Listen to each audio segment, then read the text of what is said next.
దేవుని యొక్క మహాకృపను బట్టి ఆయన అనాది కాల నిత్య సంకల్పమును బట్టి మనము ఈరోజు మెస్సయ్య బిలీవర్ చర్చ్లో 21 రోజుల ఉపవాస ప్రార్థన కుడికిలో ప్రార్థన పండుగలు పాల్గొనడానికి ప్రభు అనుగ్రహించిన ఈ మంచి తరుణాన్ని బట్టి దేవాది దేవునికి స్తోత్రం చెల్లిద్దాం. స్తోత్రం స్తోత్రం స్తోత్రం స్తోత్రం స్తోత్రం. హల్లెలూయా. మంచిది. ఈ ప్రారంభం రోజున మరి కొన్ని మాటలు నేను మీకు తెలియజేస్తాను.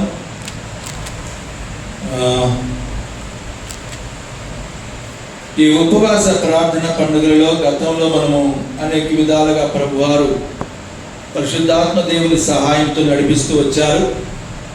ఆ క్రమంలో మరి ప్రారంభంలో ప్రార్థన అనే అంశం మీదనే 21 రోజులు కూడా మరి అనేకమైన ప్రార్థనలు, ఏకాంత ప్రార్థన, విజ్ఞాపన ప్రార్థన, పట్టుదలతో కూడిన ప్రార్థన, అలాగే విసుగక నిత్యము ప్రార్థించే ప్రార్థన, అలాగే ఎడతెగక ప్రార్థించటం, ఆత్మలో ప్రార్థించటం, అలాగా అనేకమైన మరి 21 రోజులుగా ఒక ప్రత్యేకమైన సంఘ ప్రార్థన, అలా అనేకమైన ప్రార్థన అంశాలతో మరి 21 రోజులు కూడా మనం వాక్యాలు ధ్యానించడం జరిగింది. ఆ తర్వాత మనము మరి విశ్వాసం అనే వాక్యము ద్వారా మనము ఆ టైటిల్ని ఆధారం చేసుకొని మనము వాక్యాలు ధ్యానించడం జరిగింది. అలాగనే మరి పోయిన సంవత్సరంలో మనము ప్రవక్తల గ్రంథాల మీద ఒక్కొక్క ప్రవక్త గురించి అలాగున దాదాపు 21 మంది ప్రవక్తల గురించినటువంటి అద్భుతమైన సత్యాలను, వారి యొక్క జీవితానుభవాలు, ప్రార్థనా అనుభవాలు, వ్యక్తిగత విశ్వాస జీవితానుభవాల గురించిన అనేక సంగతులు మన మందిరంలో ఉన్న బిడ్డల ద్వారా మరి అనేకమైన వాక్యాలను మనం 21 రోజులు కూడా వింటూ వచ్చాం. మరి ఈ సంవత్సరము దేవుడు మనకు అనుగ్రహించిన నడిపింపు ప్రకారం అది దేవుడు నాకు ఇచ్చిన తలంపు ఏంటంటే, ఇశ్రాయేల్ ప్రజల యొక్క అరణ్య యాత్ర గురించినటువంటి ఐగుప్తు నుండి వారు కనాను చేరే ఆ క్రమంలో వారు 40 ప్రాంతాలు గుండా వారు క్రాస్ చేసి ఐగుప్తు నుండి కనాను చేరుతారు. 40 ప్రాంతాలు వారు దాటి వెళ్ళినప్పుడు 20 ప్రాంతాలలో వారు నిలిచి అక్కడ మరి బస చేస్తారు. మరి ఆ విషయాలను, ఆ ఇశ్రాయేలు ప్రజల యొక్క ప్రయాణ సంగతులను మరి ధ్యానించాలని ఈ చివరి దినాలలో మరి అనేకమైన భయంకరమైన పరిస్థితులు దినాలలోనూ మరి ఉంచున్న ఈ చివరి దినాల్లో, అంచె దినాల్లో మరి అనేకమైన సంగతులు భూమి మీద జరగబోయే దినాలలో మనం ఈ లోక యాత్రను ముగించుకొని పరలోకానికి, భూలోకమును విడిచి పరలోకానికి వెళ్ళే ప్రయాణంలో మనం కూడా ఉన్నాము కనుక మరి ఆ విధమైన వాక్యాన్ని ప్రభు వారు మనకు అనుగ్రహించారు. దానితో పాటుగా మరి నేను మరి ప్రభు చిత్తమైతే 11 రోజులు లేకపోతే 12 రోజులు నేను చెప్తా. ఆ తర్వాత మధ్యలో ఒక్కొక్క రోజు ఒక్కొక్కరు ప్రార్థన అనే ఉపవాస ప్రార్థనే కానీ మరి ఏ ప్రార్థననే కానీ ప్రార్థన అనే అంశం మీద మరి మాట్లాడవలసిన వారై ఉన్నారు. సో ఈ విధంగా ఈ 21 రోజులు కూడా దేవునితో, వాక్యముతో, ప్రార్థనలో, ఆరాధనలో, పాటలు పాడుతూ ప్రవశిస్తూ ప్రభు సన్నిధిలో మరి ఆనందించే గొప్ప తరుణం. ఈరోజు కొంచెం ఎండగా ఉంది. రోజు మనకు వర్షాలు పడుతూ సాయంత్రం, ఇప్పుడు ఎండ పడుతుంది, సాయంత్రం ఫుల్ వర్షం పడుతుంది, మనకు సూచన కనబడుతుంది కనుక మరి చక్కటి సమయాన్ని మనం సద్వినియోగం చేసుకుంటూ ఉండేవారుగా మరి మనము ఆత్మలో శారీరకంగా, భౌతికంగా, ఆధ్యాత్మికంగా అన్ని విషయాలలో వర్ధిల్లుతూ బలపడటానికి ఉజ్జీవింపబడటానికి ప్రభు అనుగ్రహించిన ఈ ప్రార్థన పండుగల ద్వారా, ఉపవాస ప్రార్థన పండుగల ద్వారా మనమందరం బలపడినట్లుగా దేవుడు మన పక్షాన కార్యం జరిగించబోతున్నాడు. ఆమేన్, హల్లెలూయా. మంచిది. ఇప్పుడు ఈరోజు నేను మీకు దేవుడు నాకు ఇచ్చిన సందేశాన్ని మీ ముందు ఉంచుతాను. ఈరోజు వాక్యం ఏముందంటే, మీకు అర్థం కావడానికి డైరెక్ట్గా వాక్యంలోకి వెళ్ళకుండా కొన్ని మరి మన అనుదిన జీవితంలో నుంచి జరిగే సంగతుల్లో నుంచి కొన్ని మీకు చెప్పే ప్రయత్నం చేస్తాను. పరిశుద్ధాత్మ దేవుడు మనల్ని ప్రేరేపించినట్టుగా, నడిపించినట్టుగా మనం ముందుకు సాగుదాం.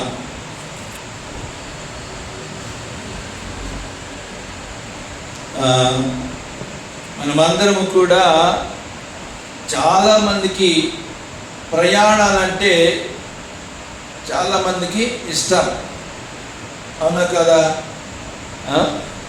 మీకు ఇష్టమే ఏదో నాకు తెలియదు కానీ నాకైతే చాలా ఇష్టం. అందుట్లో చిన్న పిల్లవాడిని ఉన్నప్పుడు నాకు ఇంకా చాలా ఇష్టం.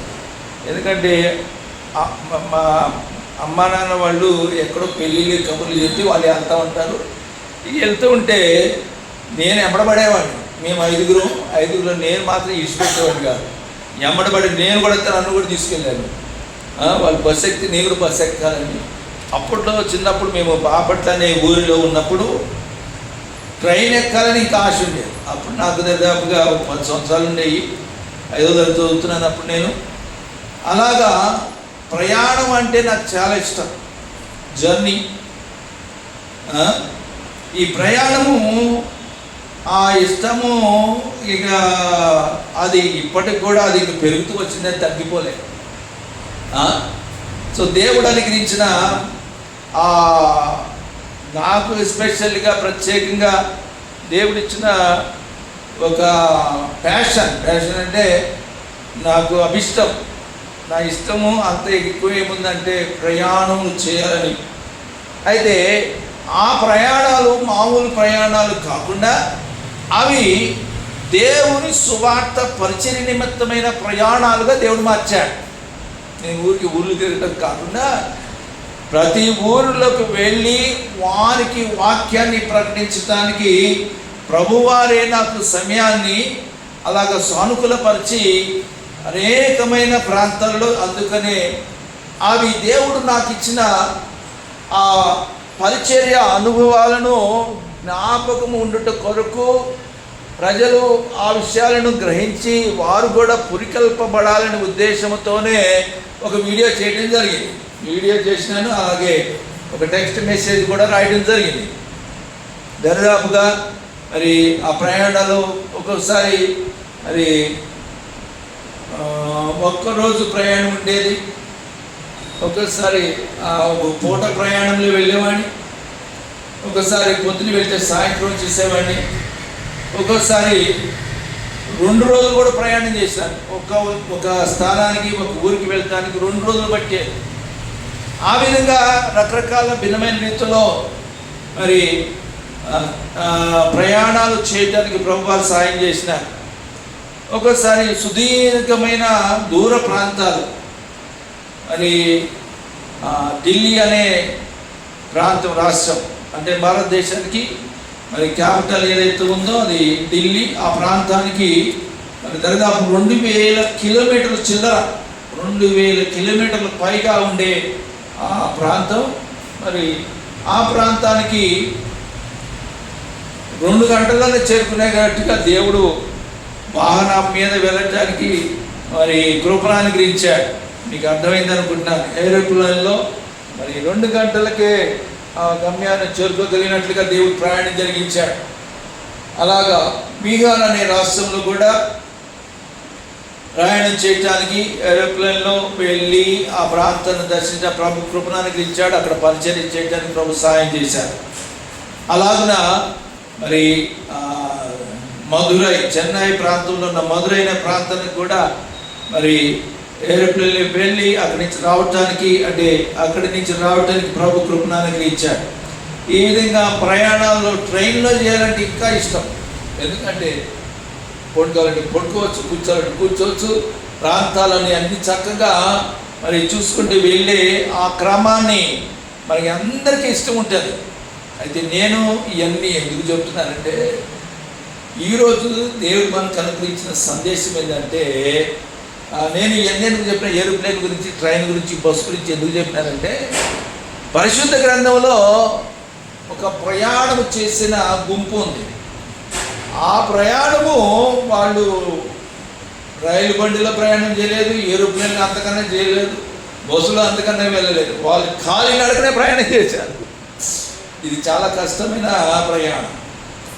మనం ఇప్పుడు నేను రోజులు కూడా చెప్పాను. ఒక పూట అని చెప్పిన, పొద్దునే సాయంత్రం అని చెప్పిన, ఒకరోజు అని చెప్పిన, 2 రోజులు అని చెప్పిన. కానీ ఈ పరిశుద్ధ గ్రంథంలో ఇశ్రాయేలు అనే తెగవారు అంటే అది ఒక జాతి. తెగ అంటే జాతి అని అర్థం. ఇశ్రాయేలు జాతి అనేవారు కాలినడకన 40 సంవత్సరాలు ప్రయాణం చేశారు. అది మామూలు ప్రయాణం కాదు. నేను మరి ఆయా ప్రాంతాలు ఇప్పుడు పరిశుద్ధ గ్రంథంలో అంత ఏముందంటే, మనల్ని బైబిల్ ఏం చెప్తుందంటే ప్రయాణికులము అని చెప్తుంది. మనం ఎవరమంట? విశ్వాసము, క్రైస్తవులము, దేవుడి బిడ్డలము అలాగనే మనము యాత్రికులము అని చెప్తుంది బైబిల్. మనం ఎవరు? యాత్రికులము, ప్రయాణము చేసేవారు అని లేఖనంలో స్పష్టంగా వ్రాయబడింది. ఇశ్రాయేలు ప్రజలు యాత్ర చేశారు. మనం యాత్రికులము, ప్రయాణికులము మరి అని స్పష్టంగా పరిశుద్ధ గ్రంథంలో వ్రాయించబడింది. ఇశ్రాయేలు మాత్రమే కాకుండా క్రొత్త నిబంధన గ్రంథంలో చూస్తే అక్కడ కూడా ప్రయాణాలు ఉన్నాయి, చాలా సుదీర్ఘమైన ప్రయాణం. ఆ ప్రయాణం చేసిన వారు ఎవరయ్యా అంటే అపొస్తలుడైన పౌలు భక్తుడు. ఆయన కూడా 3 రకాల ప్రయాణాలు చేశాడు. 3 మార్లుగా, 3 దఫాలుగా 3 మిషనరీ యాత్రలు చేశాడు. ఆ యాత్రల క్రమంలోనే అనేకులకు సువార్తను ప్రకటించాడు. అది ఒక దేశం అనేది కాదు, కానీ అనేక దేశాలను ఆయన సందర్శించాడు. ఇజ్రాయెల్ దేశం మొదలుకొని అలాగా మరి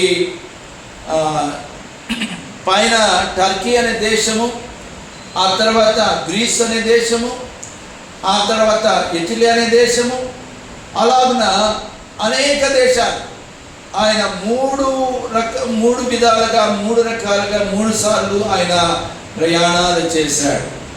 ఇవన్నీ నాకు జ్ఞాపకం వస్తున్నాయి. అయితే నేను చేసిన ప్రయాణాలతో ఈ పరిశుద్ధ గ్రంథం నాకు చాలా లింక్ అయింది. ఎందుకంటే నేను చేసిన ప్రయాణాలని ఓన్లీ ఈ సంవత్సరంలోనే జనవరి మాసం మొదలుకొని మరి జూన్ వరకు కూడా అనేకమైన ప్రయాణాలు, ఒక్కరోజు వెళ్ళి ప్రయాణం చేస్తే నడిచిపోతాము. అయితే దేవుడు నాకు ఇచ్చిన ఆ భాగ్యం ఏంటంటే 13 ప్రాంతాలకు 13 సార్లు ప్రయాణం చేసిన. సో ఆ విధంగా మరి ఉట్టిగా ప్రయాణం చేయటం కాదు, కానీ వెళ్ళి పరిచర్య చేసి రావటం ఆ కృప నాకు ఇచ్చాడు. ఆ విధంగా వెళ్ళిన మరి ప్రయాణం అంటే మరి డబ్బులతో కూడుకున్నది. ఉట్టిగా దేవుడు మన బండి ఎక్కించుకోడు. అయితే ఆ ప్రయాణానికి కావాల్సిన ధనమును కూడా నేనే ఎవరు నాకు సపోర్ట్ లేదు, మీ అందరికి బాగా తెలుసు. నాకున్నదంతా మరి సంఘము, ఆ తర్వాత నన్ను ప్రేమించే వాళ్ళు, మరి వీరన్నిటికీ మించి దేవుని యొక్క మహాకృప చేత ఈ విధంగా 3.5 సంవత్సరాలు ఉద్యోగం లేకుండా, ఎట్టి ఆదాయం లేకుండా దేవుడు కృపను గురించి నడిపిస్తున్నాడు. ఆయన ఇచ్చే డబ్బులతోనే నేను ఇన్ని ప్రయాణాలు చేసిన. మరి ప్రభువు నన్ను విశ్వసించి నన్ను ఫాలో అవుతున్న అనేక మంది మరి ప్రభు బిడ్డలైన వారు, నన్ను ప్రేమించి వారు ప్రోత్సహించిన విధానాన్ని బట్టి నేను వెళ్ళి ప్రయాణం చేసి ప్రభు పరిచర్య చేసి రావడానికి కృపను అనుగ్రహించాను.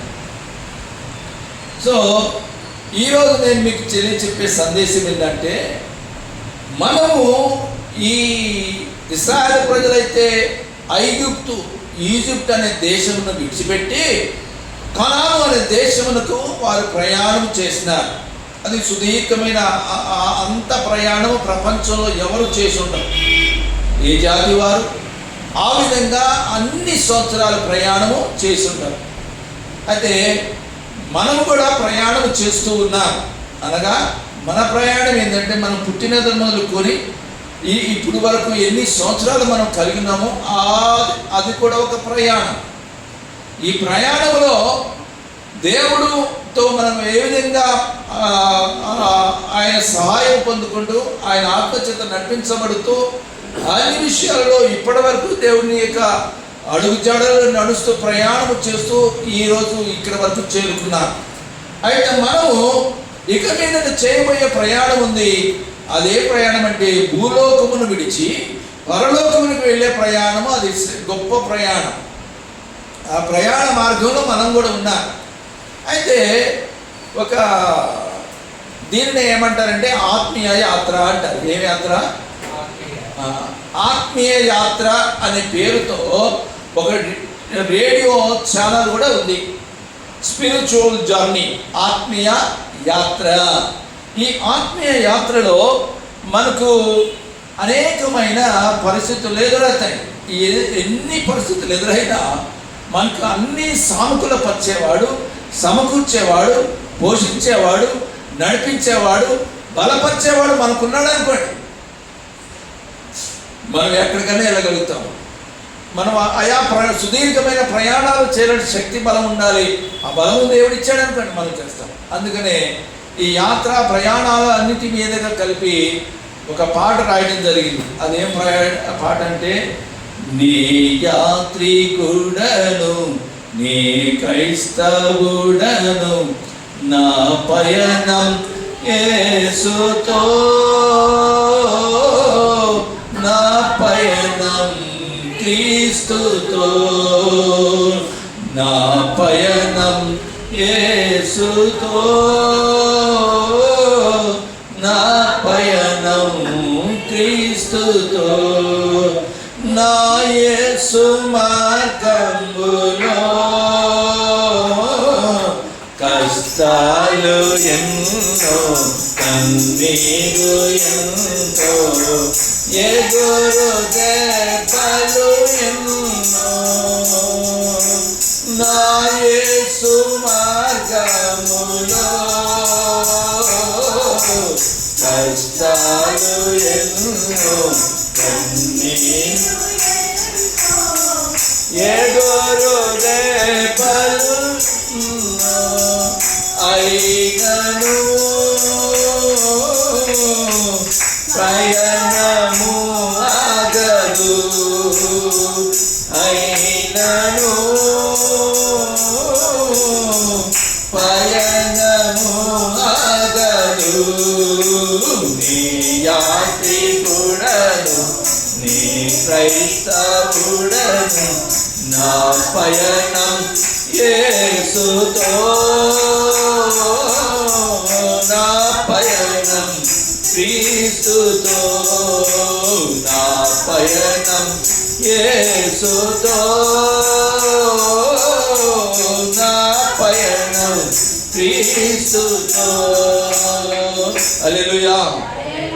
ఈ పాటతోనే, ఈ పాట మీదే మన ఈ యొక్క 21 రోజుల్లో సగభాగం, దాదాపు 12 నేను అనుకుంటున్నాను దేవుడి చిత్తం బట్టి, ఆ 12 మెసేజ్లన్నీ ఈ పాట మీదే ఆధారపడి ఉంటాయి. మన జీవన యాత్ర, మన ప్రయాణికులం, యాత్రికులం, పరదేశులం.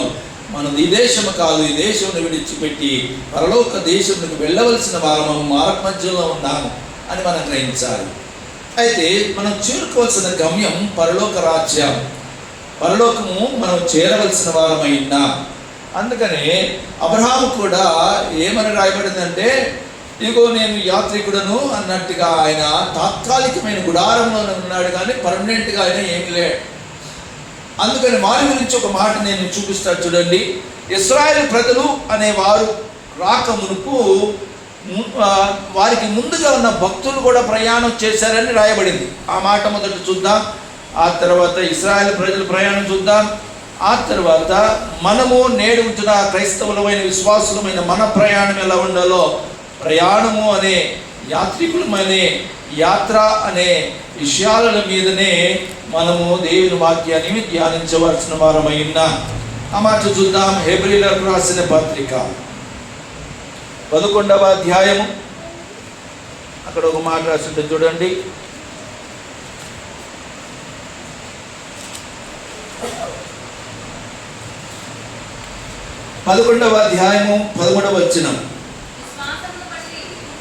హెబ్రీయులకు రాసిన పత్రిక 11వ అధ్యాయము 13వ వచనం చదవమ్మా. వీరందరూ ఆ వాగ్దానముల ఫలము అనుభవింపకపోయినను దూరము నుండి చూచి వందనము చేసి తాము భూమి మీద పరదేశములను యాత్రికులమై ఉన్నామని ఒప్పుకొని ఆమేన్ హల్లెలూయా. ఇలాగ చెప్పువారు తమ స్వదేశమును వెతుకుచున్నామని విషదపరుచుచున్నారు కారా, వారు ఏ దేశము నుండి వచ్చిరో ఆ దేశము జ్ఞాపకముంచుకున్న వలన ఎడల మరలా వెళ్ళుటకు వారికి వీలు కలిగియుండును. అయితే వారు మరి శ్రేష్టమైన దేశమును అనగా పరలోక సంబంధమైన దేశమును కోరుచున్నారు. అందుచేతన తాను వారి దేవుడని అనిపించుకున్నటకు దేవుడు వారిని గురించి సిగ్గుపడడు. ఏలైనగా ఆయన వారి కొరకు ఒక పట్టణమును సిద్ధపరిచి ఉన్నాడు. ఆమేన్ హల్లెలూయా. ఇప్పుడు మీకు అర్థమైందా? ఇది విషయం. వీరెవరయ్యా అంటే ఇదిగో ఈ 11వ అధ్యాయంలో 5వ వచనం నుంచి ప్రారంభమై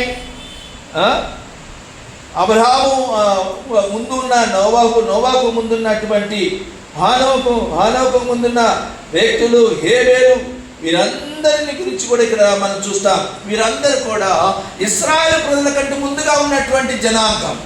ఇశ్రాయేలు అనే పేరు అంటే యాకోబు ద్వారా అది ప్రారంభమైంది. ఈ యాకోబుకు ముందు ఉన్న ప్రజలు, భక్తులైన వారు కూడా యాత్రికులుగా ఉండి ప్రయాణం చేశారని ఇక్కడ స్పష్టంగా హెబ్రీ రాసిన పత్రికలో పౌలు భక్తులు స్పష్టంగా తెలియజేశారు. దీనిని బట్టి మనం ఏమని గ్రహించాలంటే మనము కూడా ఆ యాత్రలోనే ఆ విధమైన ప్రయాణంలోనే ఉన్నాం. అర్థమవుతుందా? సో ఈ విషయాన్ని మొదటగా ఇది ఇశ్రాయేలు ప్రజల కంటే ముందు ఉన్న భక్తుల యొక్క ప్రయాణం గురించి సూచిస్తున్న మాట. అలాగే ఇశ్రాయేలు ప్రజల యొక్క ప్రయాణం అయితే మనందరికీ తెలుసు. వారు కనాను నుండి, ఆ మాట కూడా చూద్దాం చూడండి, సంఖ్యాకాండము 33వ అధ్యాయం. సంఖ్యాకాండము 33వ అధ్యాయం మొదటి వచనం చదవండి. మోషే అహరోనుల వలన తమ తమ సేనల చొప్పున ఐగుప్తు దేశములో నుండి బయలుదేరి వచ్చిన ఇశ్రాయేలు చేసిన ప్రయాణములు ఇవి. చాలా ఇప్పుడు చూడండి, వాళ్ళు కూడా ఏం చేస్తున్నారు? ప్రయాణములు చేస్తున్నారు.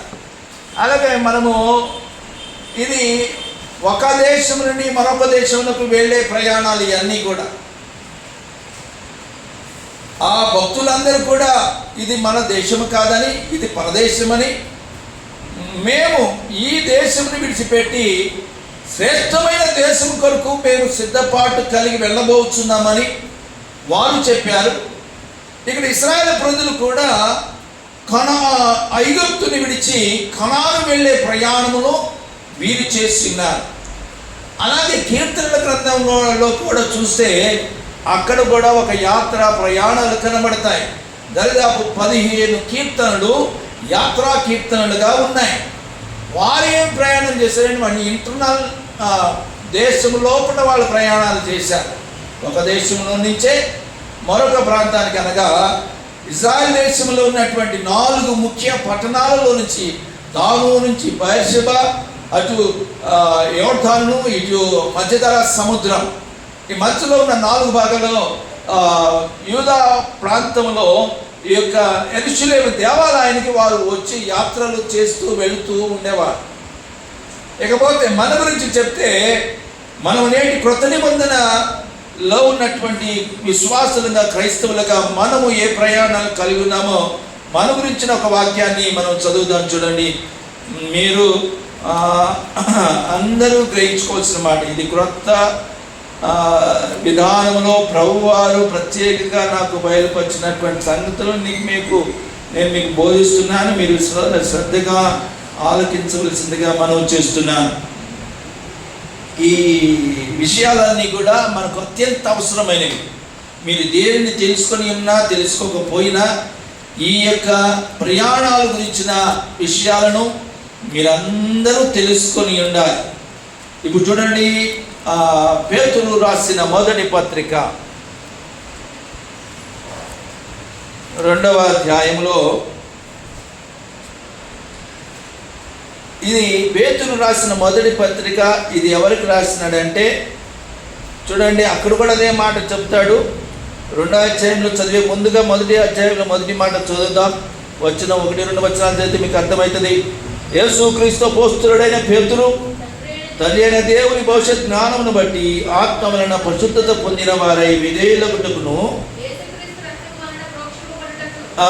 ఏర్పరచబడిన వారికి పొందు కపదొకియా, ఆసియా, బితునియా చెదిరిన వారిలో చేరిన యాత్రికులకు శుభమని. వీళ్ళందరూ ఎవరు అంటున్నాడు? వాళ్ళకి పేరు పెట్టాడు. వాళ్ళందరూ ఎవరంట?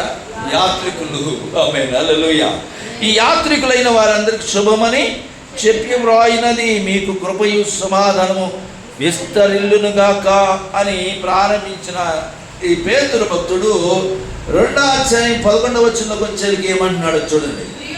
ప్రియులారా, మీరు పరదేశులను యాత్రికులనై ఉన్నారు కనుక ఆత్మకు విరోధముగా పోరాడు శరీరాశలను విసర్జించి అన్యజనులు దుర్మార్గులని దూషితురో చూచి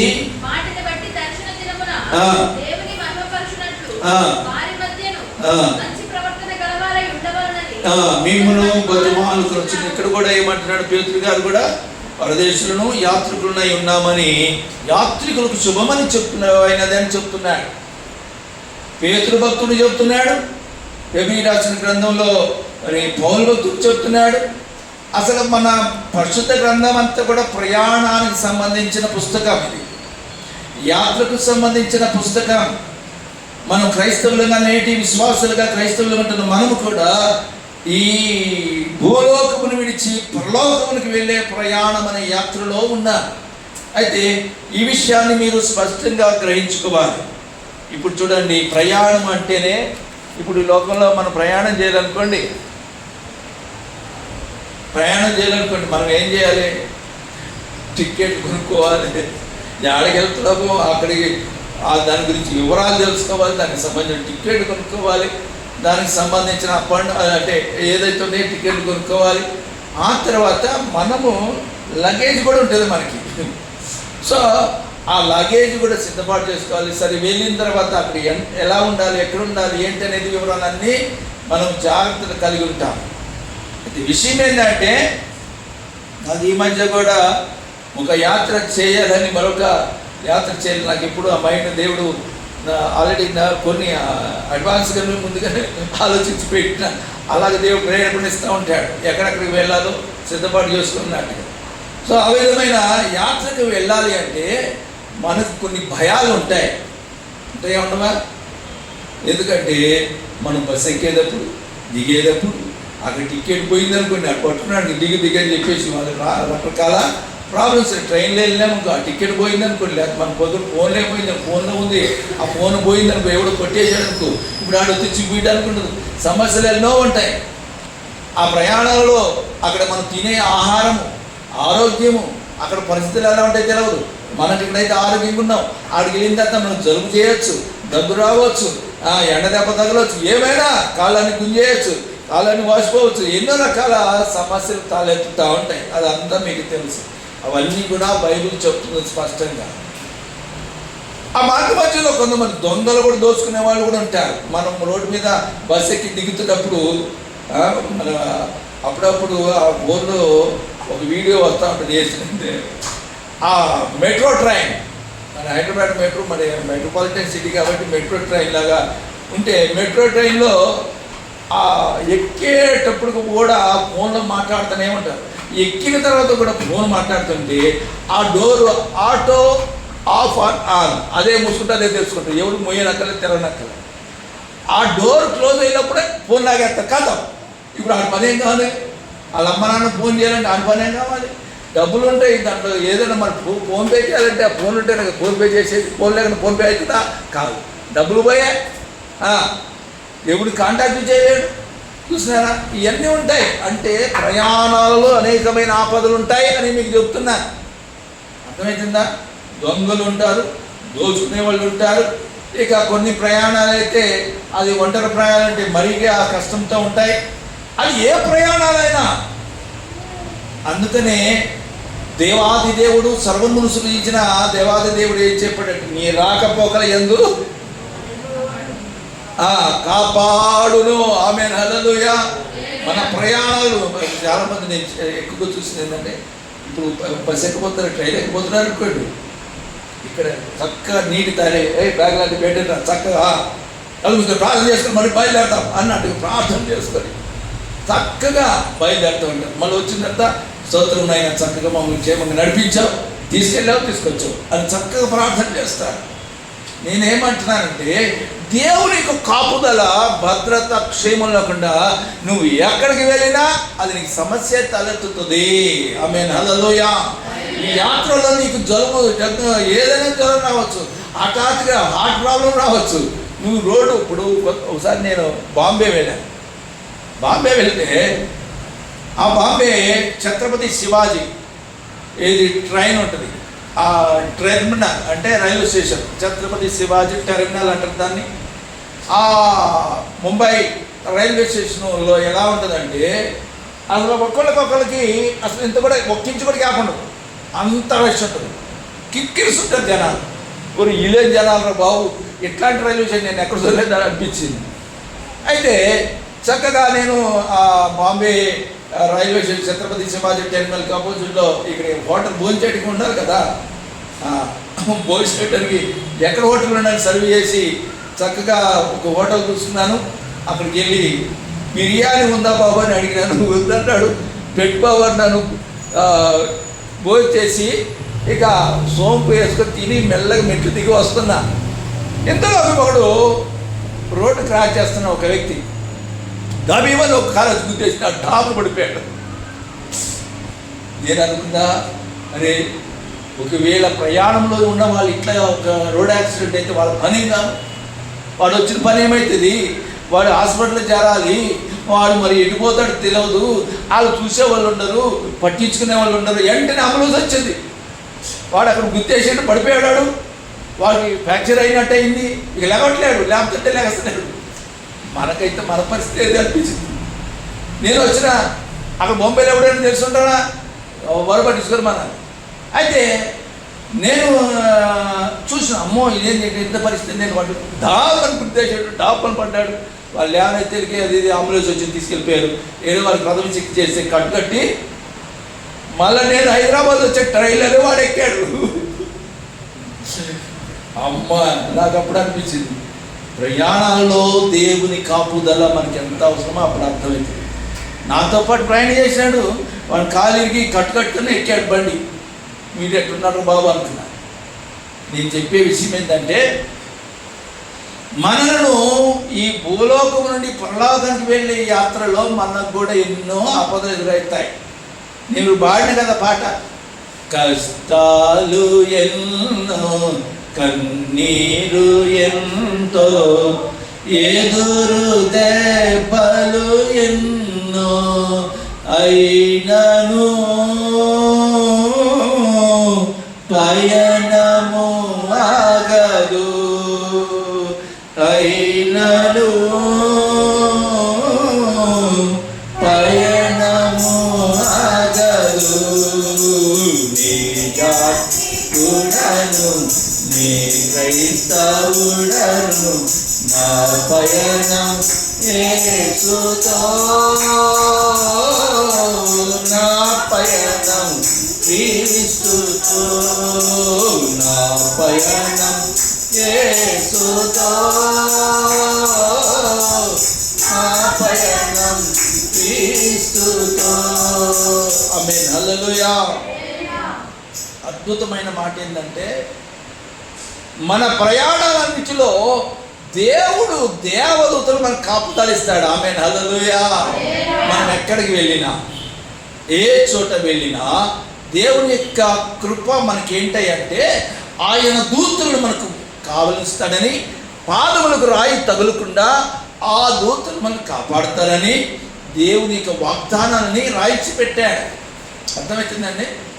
సో మనకెదురయ్యే ఆర్థిక పరిస్థితులే కానీ, అనారోగ్య పరిస్థితులే కానీ, ఎదురు దెబ్బలే కానీ, కన్నీరే కానీ, అనారోగ్య పరిస్థితులు అది ఏదైనా సరే, శ్రమలైనా, అసలు ఇశ్రాయేలు ప్రజల యాత్ర ఎలా ప్రారంభమవుతుందంటే శ్రమలతో ప్రారంభమవుతుంది. అది గుర్తుపెట్టుకోండి. ఇశ్రాయేలు ప్రజల యొక్క యాత్ర ఎలా ప్రారంభమవుతుంది? శ్రమలతో ప్రారంభమవుతుంది.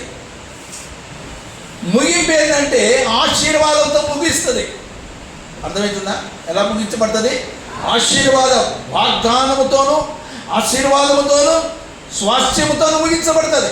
వారికి దేవుడు ఇశ్రాయేలు ప్రజలకు స్వాస్థ్యముగా ఇశ్రాయేలు దేశం అంతటిని వారికి అనుగ్రహిస్తాడు. ఆమేన్, హల్లెలూయా. మనకు కూడా పరలోకంలో దేవుడు స్వాస్థ్యాన్ని, పరలోక గృహాలను స్వాస్థ్యంగా దాచి పెట్టి ఉన్నాడు, సిద్ధపరిచి ఉన్నాడు. ఆమేన్, హల్లెలూయా. మనం దాని కొరకు నిరీక్షణ కలిగిన వారమై యెహోవా యాత్రను మరి అన్నిటిని ఎదుర్కొంటూ వెళ్ళవలసిన వారమై ఉన్నాం. ఆమేన్, హల్లెలూయా. ఈ మార్గ మధ్యంలో అవి సముద్రాలే రావచ్చు. సముద్రం అనే సమస్య, అది పెద్ద సమస్య. ఎర్ర సముద్రం అనేది పెద్ద సమస్య. అసలు అది వాళ్ళు వెళ్ళగలిగే, దాటగలిగే విషయం కాదు, కానీ దేవుడు దాటిస్తాడు. ఆమేన్, హల్లెలూయా. మన జీవితాల్లో ఎర్ర సముద్రం అనే సమస్యలు రావచ్చు, మారా అనే ఆ అనుభవాలు, చేదైన అనుభవాలు ఎదుర్కోవచ్చు, లేకపోతే ఆ కనానీయులు లేకపోతే అమోరీయులు అనే వాళ్ళు శత్రువులుగా మనకు ఎదురు కావచ్చు, వాళ్ళు మనల్ని మింగివేసే వాళ్ళు కావచ్చు, మనల్ని లేకుండా చేసేవాళ్ళు కావచ్చు, మన మీద దాడి చేసేవాళ్ళు అయిన వారు కావచ్చు, వారు మనల్ని గాయపరిచే వాళ్ళు కావచ్చు, మనల్ని హింసించే వాళ్ళు కూడా కావచ్చు. వారందరి నుంచి తప్పించి దేవుడు ఆయన కనానుని ఇశ్రాయేలు ప్రజలు ఎలాగైతే చేర్చాడో వారికి చేర్చడం మాత్రమే కాకుండా వారికి స్వాస్థ్యాన్ని ఇచ్చాడు, వారిని ఆశీర్వదించాడు, వారిని వర్ధిల్ల చేశాడు. నేటికి ఇశ్రాయేలు దేశము ఒక గొప్ప శక్తివంతమైన, ప్రపంచంలోని శక్తివంతమైన దేశంగా నేడు సాక్ష్యంగా అది నిలిచి ఉంది. ఆమేన్, హల్లెలూయా. మనం కూడా అలా నిలవబోతున్నాం. ఆమేన్, హల్లెలూయా. కనుక మన యాత్రలో జరిగే ప్రతి విషయంలో, అది కష్టం కావచ్చు, అపనిందలు కావచ్చు, నిందలు కావచ్చు, అవమానాలు కావచ్చు, ఎదురు దెబ్బలే కావచ్చు, అనారోగ్యం కావచ్చు, డోంట్ కేర్, వాటిని మనం పట్టించుకునే అవసరము లే. ఆమేన్, హల్లెలూయా. కనుక మనం ధైర్యంగా ఉండాలి. మన ధైర్యం అంతా ఏంటంటే మన ప్రభువైన యేసుక్రీస్తు వారి ఆయనను చూస్తూ, ఆయన వైపు చూస్తూ మన ప్రయాణాన్ని కొనసాగించవలసిన వారమై ఉన్నాం. మన ప్రయాణానికి డబ్బులు అవసరమా? ఇప్పుడు కొంతమంది కొంచెం జాగ్రత్త ఎక్కువ ఉన్న వాళ్ళు, ముందు జాగ్రత్త ఉన్న వాళ్ళు ఏం చేస్తారంటే వెళ్ళిన తర్వాత దగ్గు వస్తుందో జలుబు వస్తుందో అని దగ్గు గోళీ ఒకటి, జలుబు గోళీ ఒకటి, ఇంకా జ్వరం కూడా వస్తే రావచ్చు అని జ్వరం గోళీలు కూడా కొన్ని వేసుకొని, పిల్లలు కూడా ఉన్నారు, వాళ్ళకి ఏదో వామిటింగ్ కావచ్చు, వామిటింగ్ రాకుండా గోళీలు, ఈ విధంగా సిద్ధపాటు వెళ్తూ ఉంటారు. అవునా కాదా? నేను చెప్పేది ఏంటంటే మన ప్రయాణం అంతా మనది కాదు, దేవుడు మన చేత ప్రయాణం చేపిస్తున్నాడు అని మనం గ్రహించుకోవాలి. మనము చేస్తలేదు ప్రయాణం, దేవుడే ఇశ్రాయేలు ప్రజలు ఇశ్రాయేలు చేశారా? ఇశ్రాయేలు చేయలేదు సుమా. ఇశ్రాయేలు ప్రజలను దేవుడు నడిపించాడు. కనానుకు చేర్చాలనే ప్రయాణము, సంకల్పము, ప్రణాళిక అంత ఎవరిది? దేవుడిది. అది మనది కాదు, ఇశ్రాయేలుది కాదు. వాళ్ళు అసలు అక్కడే ఉండాలనుకున్నారు. ఎక్కడ ఉండాలనుకున్నారు? లోకంలోనే, ఇక్కడే ఉండి పోవాలనుకున్నారు. యాక్చువల్గా ఇశ్రాయేలు ప్రజలు ఎంత శ్రమ పడ్డారంటే మూలుగులు విన్నాడా రాయబడింది అక్కడ. ఏం విన్నారు? దేవుడు ఏమన్నాడు తెలుసా? ఇశ్రాయేలు ప్రజలు మొరపెట్టిన మూలుగు విన్నాడు. మూలుగు అంటే ఎప్పుడు మూలుగుతారు? ఇక వాళ్ళకి చెప్పటానికి, పలకటానికి వాయిస్ లేనప్పుడు మూలుగుడే ఉంటుంది. ఇక మాట్లాడే మాటలు కూడా రావు. అంత శ్రమ అనిపించినారు వాళ్ళు. ఆ శ్రమలో ఆ మూలుగు విన్న దేవుడు, ఇక లేండి, ఇక్కడ నేను మిమ్మల్ని విడిపించబోతున్నాను, మిమ్మల్ని దాన్నే నిర్గమకాండం అంటారు.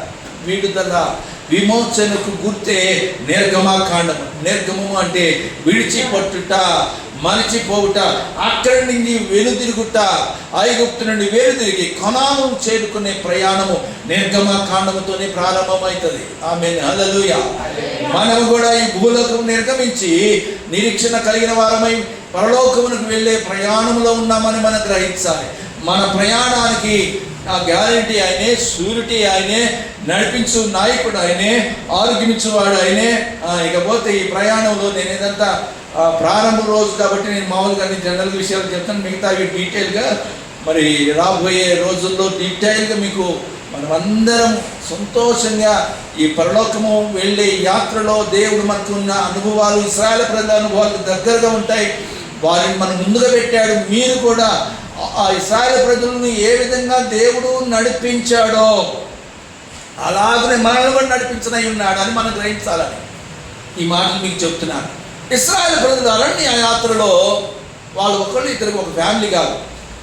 ఇప్పుడు ఒక ఫ్యామిలీ అంటే ఎలిమేలుకు నయోమి అనే ఒక ఫ్యామిలీ ఇజ్రాయెల్ దేశం బెత్లెహేంని విడిచి వాళ్ళు మోయాబు దేశానికి వెళ్ళిన వాళ్ళ ఒక ఫ్యామిలీ.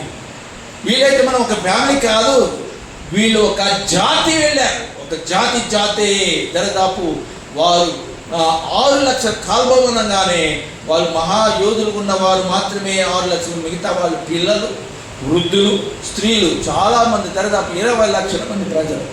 సరే, ఇప్పుడు మీరు ఊహించుకోండి, మనం ఒక కుటుంబంతో అయితేనే మనం ఎన్నో ఖర్చులు తిండికి. ఇప్పుడు ఒక ఫ్యామిలీ వెళ్ళారనుకోండి, అందుట్లో కొడుకు పెళ్ళి అయిన వాళ్ళు అనుకోండి, కోడలు ఉందనుకోండి, అప్పుడు ఏమవుతుంది?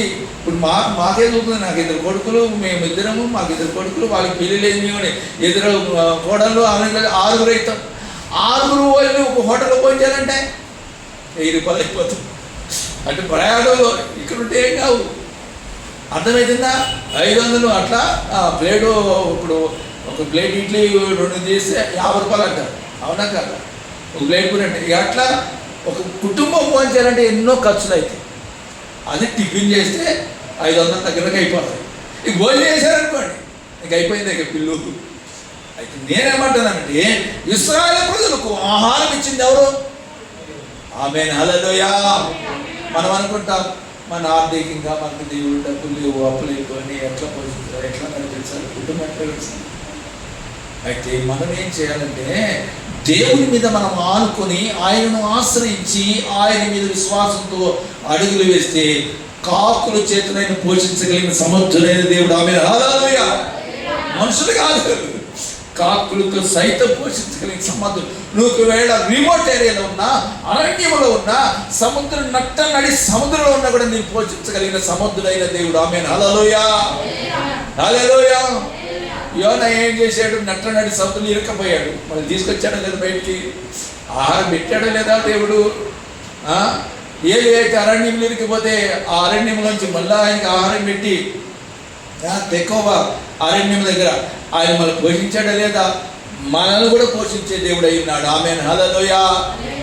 సరే, 20 లక్షల మంది ప్రజలు కనానును వెళ్ళే ప్రయాణంలో ఉంటున్నప్పుడు వారికి ఆకలి వేసింది అనుకోండి, దాహం వేసింది అనుకోండి, ఎంతమందికి కావాలి? పోలికం పిలుసు 3 కోట్ల. వాళ్ళు త్రాగటానికి నీళ్ళు ఎన్ని కావాలి? మనం ఒక ఇంటికి 1000 లీటర్లు ఒక ఇంటికి ఉంటే మరి 20 లక్షల మందికి ఎన్ని లీటర్లు కావాలండి? మీరు చెప్పండి. ఆ పిల్లగాళ్ళు అసలే అది హీట్ ఉండే ప్రాంతం, మనలాగా సమతుల్యంగా ఉండదు. అక్కడ చాలా హీట్ ఉంటుంది, చలికి చలి ఉంటుంది, వణికిపోతారు. ఈ మధ్యాహ్న కాల సమయంలో మనం గ్రహించుకోవాల్సిన విషయం ఏంటంటే మన అనుదిన ప్రయాణములలో ఆనాడు ఇశ్రాయేలు ప్రజలకు ఆహారం ఎలా ఇచ్చాడో వారికి మన్నాను ఇచ్చాడు, పూరేళ్ళని ఇచ్చాడు, త్రాగుటకు బండలో నుంచి కూడా నీళ్ళు ఇప్పించాడు. అసలు అది విచిత్రం. అదే దాన్నే వండర్స్ అంటారు. నిన్న ఆదివారం మనము 136వ కీర్తనలో ధ్యానించినట్టుగా అవి గ్రేట్ వండర్స్. అవేంటి? Great wonders. కనుక మరి అటువంటి విధంగా దేవుడు మనం పోషించగలిగిన సమర్థుడైన దేవుడై ఉన్నాడు. అవన్నీ పోగా ఇప్పుడు మనకి అనారోగ్యం ఇచ్చింది అనుకోండి. ఇప్పుడు డాక్టర్లు ఎక్కడ ఉన్నారు? యేసుప్రభు కాలంలో లోకాభక్తుడన్నా ఉన్నాడు డాక్టర్, కానీ అప్పుడు ఎవరు డాక్టర్ లేరు. అందుట్లో ఆసుపత్రులు అసలే లేవు. అరణ్య మార్గం, ఎడారి మార్గం, కొండల ప్రాంతం, అక్కడ వాళ్ళకి ఏ తలుపు చేసింది అక్కడ ఎవడు బాగు చేసేవాడు లేడు. అందుకనే అప్పుడు ఉనికిలోకి వచ్చిందే ఈ మాట. ఏ మాట? నిన్ను స్వస్థపరచు యెహోవాను నేనే అన్న పదం ఎప్పుడు వచ్చిందంటే అక్కడే వచ్చింది. నిన్ను పోషిస్తాను, పరలోకం యొక్క ఆ ధనాగారాన్ని తెరిచి నిన్ను పోషిస్తారన్న మాట ఆ అరణ్య యాత్రలోనే వచ్చింది. నేను ఎందుకు మాట్లాడి చెప్తున్నానంటే, మనము ఈ భూలోకమును విడిచి పరలోకమునికి వెళ్ళే మార్గంలో అనేకమైన పరిస్థితులు మనం చూడబోతున్నాం. వాటితో పాటు శ్రమలు ఎదురవుతాయి, కష్టాలు ఎదురవుతాయి, నష్టాలు ఎదురవుతాయి, నిందలు వస్తాయి, అవమానాలు వస్తాయి. ఏ పరిస్థితి వచ్చినా దానికి మనం తట్టుకోగలిగినట్లుగా దేవుడు మనకు తోడుగా ఉండి నడిపించబోతున్నాడు. ఆమేన్, హల్లెలూయా. దానికి ముంగుర్తే ఇశ్రాయేలు ప్రజలను దేవుడు నడిపించాడు. దానికి ముంగుర్తే ఆ ఇశ్రాయేలు ప్రజలకు అరణ్య యాత్ర. ఆమేన్, హల్లెలూయా. ఈ జీవం గల దేవుని సంఘములో ఈ క్రొత్త నిబంధనలో ఉంటున్న మనము ఒక సేవకుడు సేవ చేయటానికి ఒక గొప్ప మాదిరి అపోస్తలుడైన పౌలు భక్తుడు. ఆయన ఒక చోట ఉండి పని చేయలేదు. ఆయన అనేక ప్రాంతాలను తిరుగుతూ పరిచర్య చేశాడు. అదే క్రమాన్ని ప్రభువారు మనకు అనుగ్రహించాడు. ఆమేన్, హల్లెలూయా. మనం కూడా అనేక ప్రాంతాలలో నేను వెళ్ళడానికి, నాతో కూడా మరి అనేకులు తీసుకువెళ్ళటానికి నాకున్న ఆలోచన, నేను నాతో ఒక్కడే వెళ్తానికి అవకాశం ఉండి 2-3 తీసుకెళ్ళే ప్రయాణం. అలాగే నేను వెళ్ళిన చోట కూడా అనేక మంది నాతో పాటు ఫాలో చేసిన వాళ్ళు అడవందిలో వచ్చారు, రేపల్లి దూరుకుల్లో వచ్చారు, అలాగా నర్సాపురంలో వచ్చారు. అలాగే వెళ్ళిన చోటల్లో కూడా నాతో పాటు ఉన్న అన్యాయులు అనగా నన్ను వెంబడించేవారు కూడా వచ్చే క్రమంలో మనం కలిగి ఉన్నాం. కనుక ఈ యాత్రలో దేవుడు మనకు తోడు నుంచి మనకున్న ప్రతి అవసరం తీర్చేటట్టుగా మీరు ఎవ్వరు బెంబేలు పడిన అవసరం లేదు. మనల్ని తప్పకుండా పరలోకమును చేరేదాకా ఆయనను మనల్ని నిన్ను విడువను ఎడబాయుడు అన్నట్టుగా మనల్ని కూడా ఆయన విడిచిపెట్టే దేవుడు కాదు, ఎడబాయుడు. ధైర్యం ఉందా, ప్రభు మన పక్షాన్ని కార్యం చేయబోతున్నాడు. రేపటి నుంచి అనగా మళ్ళీ రాబోయే రోజుల్లో మరి డీటెయిల్గా ఆ యొక్క ప్రయాణ యొక్క సంగతులన్నింటిని కూడా ధ్యానించనున్నాం. మరి మీరు సమయానికి సిద్ధపడి రండి. దేవునికి నిత్యమైన ఆయన మధురమైన స్వరం వినుకుతో పాటుగా ఉజ్జీవమైనటువంటి ఆ శక్తివంతమైన ప్రార్థనలు కూడా మనం చేయబోతున్నాం. ప్రతిరోజు కూడా దేవుడు అద్భుతాలు, సూచక్రియలు, మహత్కార్యాలు జరిగించబోతున్నాడు. కనుక విశ్వాసంతో ఎదురు చూస్తూ ఈ యొక్క మరి 21 రోజుల ఈ యొక్క ఉపవాస ప్రార్థన పండుగలు ప్రతిరోజు మీరు మాత్రం కాకుండా ఇతరులు కూడా చెప్పండి, అందరిని నడిపించండి. ఈ యొక్క గొప్ప ఉపవాస ఉజ్జీవ ప్రార్థన పండుగలు అందరికీ దేవుడు ఆశీర్వదించబోతున్నాడు, కార్యాలు జరిగించబోతున్నాడు. విశ్వాసంతో ఎదురు చూద్దాం. దేవుడి మాటలు దీవించునుగాక. ఆమేన్, హల్లెలూయా.